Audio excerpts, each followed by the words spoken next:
Hello বল, কি অবস্থা বল, সংক্ষেপে বলবি। ভাই, আমার অবস্থা সম্পর্কে তো আমি সব কিছুই আপনাকে ভেঙে ছেড়ে করছি। হ্যাঁ এখন আপনি কোনো কিছু করে দিলে আমার অবস্থা ভালো হবো, নাহলে ভাই থাকবো। হ্যাঁ, না সেটা তো তোর লেগে থাকতে হবে, লেগে না থাকলে তো হবে না, আমার সঙ্গে লেগে থাক। সাকিব ভাই, ও নুরা, আসো আসো আসো। টেনশনের কিছু নাই, টেনশন করে কেউ কোনোদিন কোনো জায়গায় পৌঁছাতে পারে না, শর্টকাটে একটা কিছু হয়ে যাবে। সাকিব ভাই, হ্যাঁ আপনার সাথে আমার একটু কথা ছিল। আচ্ছা, গেছে কে? গেস্ট? না, ও আছে, ওখানে আমি একটু বাইরে যাবো। হ্যাঁ, কথা বলবা? জি। ও, তাহলে তুই আবার বাথরুমে যা। তুমি তুমি বসো, এখানে বসো। হ্যাঁ নুরা, বলো কি বিয়ের ডেট ফাইনাল করতে পারলা? সাকিব ভাই, নুরাটা একটু আসতে, হ্যাঁ, মানুষ আছে। আর বিয়ে কার বিয়ে? ওই গেস্টের বিয়ে করবো না? সাকিব ভাই, মেয়েটার সাথে আমার 6 মাস হচ্ছে পরিচয়, এখনই কিভাবে বিয়ে করি একজনের? 6 মাস অনেক সময় তো, আর কত? আচ্ছা, যাই হোক, আমি যেটা বলতে আসছি সেটা কি বলবো? হ্যাঁ বলো, সংক্ষেপে বলো। আসলে এই ফ্ল্যাটে যখন আপনি উঠেন তখন আসলে কথা ছিল, হ্যাঁ, অর্ধেক আমি দেবো, বাকি অর্ধেক তুমি দেবা, হ্যাঁ সেটাই তো কথা ছিল। হ্যাঁ, ভাড়াটা 50-50 আমরা শেয়ার করবো। আপনি তো লাস্ট 6 মাস ধরে ভাড়াটা দেন না। বাড়িওয়ালা আজকে আমাকে সন্ধ্যার মধ্যে ভাড়াটা দিতে বলছে, কিন্তু আমার তো হাত খালি। তোমার হাত খালি নাকি? তাহলে তো এটা একটা ঝামেলা হলো। তাহলে তুমি একটা কাজ করো, তুমি এখন বেরোবা তো না? হ্যাঁ, তাহলে তুমি বাইরে বেরোয় কলিগ বা কারো কাছ থেকে বাড়ি ভাড়াটা জোগাড় করে বাড়িওয়ালা দিয়ে দাও, নাহলে কিন্তু আমাদের সম্পর্কে একটা ব্যাড রেপুটেশন হবে।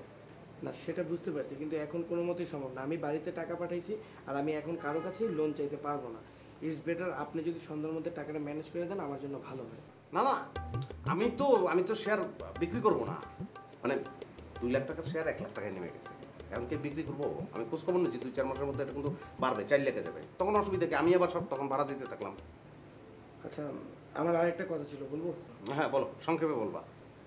আপনি আমার ইউনিভার্সিটির বড় ভাই, আমরা যখন হলে ছিলাম অনেক রকম হেল্প করছেন, নোট টোট দিয়ে সব। এটা তো আমি করবোই, এটা তো ঠিক আছে, এটা বলার কি আছে? আপনাকে নিয়ে আমাদের কখনোই বা আমার পার্সোনালি কোনো কমপ্লেন ছিল না, ভবিষ্যতেও থাকবে না। কিন্তু এই যে আপনি যে গেস্টটা আসছে, লোকমান। জি, হ্যাঁ বলো। ওনার কিছু কিছু অ্যাটিটিউড আসলে বিরক্তিকর। কোনো অকারেন্স করছে নাকি? হ্যাঁ, সেটাকে অকারেন্স বলা যেতে পারে। বলো। আরে ভাই, আমি গতকালকে বুয়ারে বলে গেছি আমার অফিস থেকে আসতে দেরি হবে, আপনি খাওয়া দাওয়া রেডি করে টেবিলে রেখে দেবেন। আমি অফিস থেকে ব্যাক করে ডাইনিং টেবিলে খাইতে গিয়ে দেখি, ওটা তো লোকমান খেয়ে ফেলাইছে, আমি বলছিলাম লোকমানকে খাইতে। আর ভাত তো অ্যাভেলেবল, অসুবিধা কি? তুমি ওরা টাকা দিয়ে দিতে, নিয়ে আসতো। লোকমান, হ্যাঁ লোকমান, ভাইজি ডাকতেছেন। হ্যাঁ তাড়াতাড়ি আয়। 10 মিনিট টাইম লাগতো, তারপর তুমি খাইতা, সমস্যা তো কিছু নাই। কোন? আচ্ছা শোন, এরপর তুই যদি বাই চান্স আমার বা নুরার ভাত খেয়ে ফেলাস, হ্যাঁ, আমাদের কাছ থেকে টাকা নিয়ে আবার ভাত নিয়ে আসবি, পারবি না?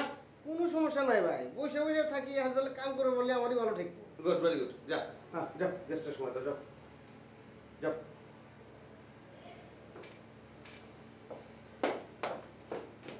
তুই কই যাস? বাথরুমে। এখন বাথরুমে যাবি কেন? তুই এই জায়গায় বসতে পারিস। ভাই, এবার সত্যি সত্যি আইছে। ও যা, তুই যা।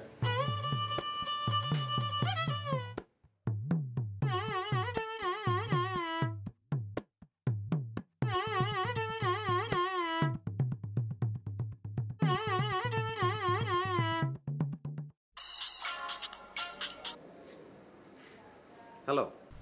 কি মিস্টার সংক্ষেপ, কেমন আছেন? হ্যাঁ ভালো, ভালো আছি, তুমি? আমি ভালো আছি।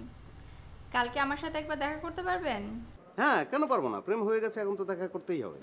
হুম, সেটাই। আপনার সাথে জরুরি কিছু কথা আছে। তাই নাকি? কিরকম জরুরি বলো তো? হুম, এখন তো বলা যাবে না। না মানে বলো, সংক্ষেপে বলো। শোনেন, সংক্ষেপে বলা যাবে না, বিস্তারিত বলতে হবে। তাই নাকি? নাকি বিস্তারিত শোনার মতো সময় আপনার নাই? না না, সেটা থাকবে না, কারণ সংক্ষেপে তো বিস্তারিত তুমি বলতেই পারো। আচ্ছা, কালকে দেখাটা তো আগে হোক, তারপর সংক্ষেপে বিস্তারিত কিভাবে বলতে হয় শিখে নিব। ওকে ওকে। বাই।